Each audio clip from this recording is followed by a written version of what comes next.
mengenal kita scoring stroke ya atau NIHSS. Kita melihat gejala syarafnya itu dominan berat atau enggak.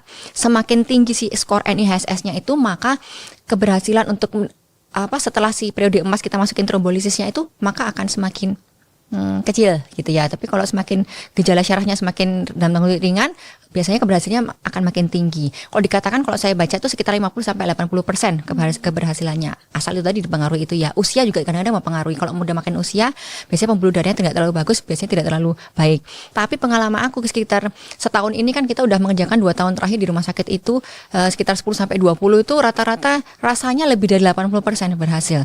Yang tidak berhasil itu yang pertama karena dia ternyata gini, kadang orang Indonesia tuh, iya dok ini baru tadi pagi waktu tadi habis makan baru gejalanya, padahal ternyata nggak habis makan, ternyata malam sebelumnya udah ada gejala. Nah itu beda, jadi itu udah nggak masuk dari 3-4 setengah jam kan. Jadi walaupun kita masukin obatnya, kerusakan otaknya udah permanen, keberhasilannya jadi nggak bagus gitu. Jadi kadang dari informasi pun itu kurang akurat gitu ya. Jadi keberhasilannya waktu itu yang gagal tuh yang itu. Atau yang kedua, ternyata dia penyumbatannya lokasinya cukup banyak, nggak cuma satu lokasi, banyak dan luas. Nah itu biasanya juga kurang berhasil dengan si trombolisis itu. Lalu biasanya sama yaitu kecepatan dia bawa itu yang mempengaruhi. Jadi makin itu tadi golden period itu makin cepat dibawa, makin bagus karena obat yang trombolisis kita masukin akan jauh lebih efektif. Oke, betul. Nah, kita kan tadi udah jauh sekali ini ya dok mendalami tentang penyakit stroke dan juga gejala stroke.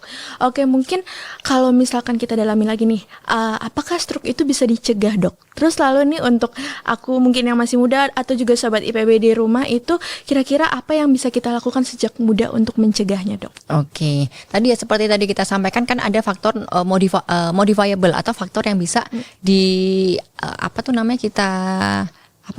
kita atasi gitu ya, kita kontrol gitu ya. Di antaranya tadi hipertensi gitu-gitu. Jadi kalau dari muda tentunya yang pertama tetap healthy lifestyle gitu ya.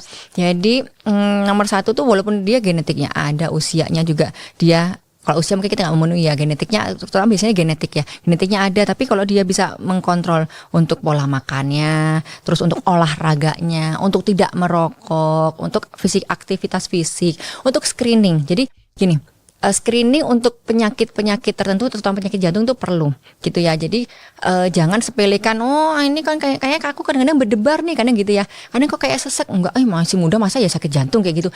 Itu jangan sepelekan gejala-gejala yang sudah menjadi alarm di tubuh kita gitu. Habis itu ya, kalau sebenarnya pola hidup sehat itu udah mencakup semua ya. Sayangnya tuh kadang kita pola makannya udah dijaga dok, tapi masih tetap merokok ya. Itu namanya faktor resikonya belum terkontrol benar.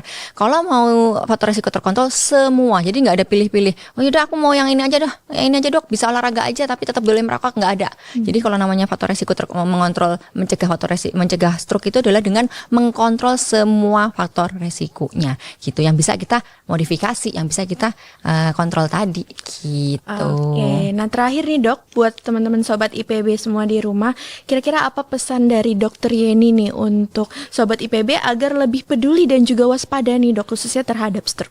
Oke, jadi untuk sobat IPB semua, ingat time is brain, segera ke RS. Jangan tunda apabila saudara atau keluarga atau kerabat atau Anda sendiri mengalami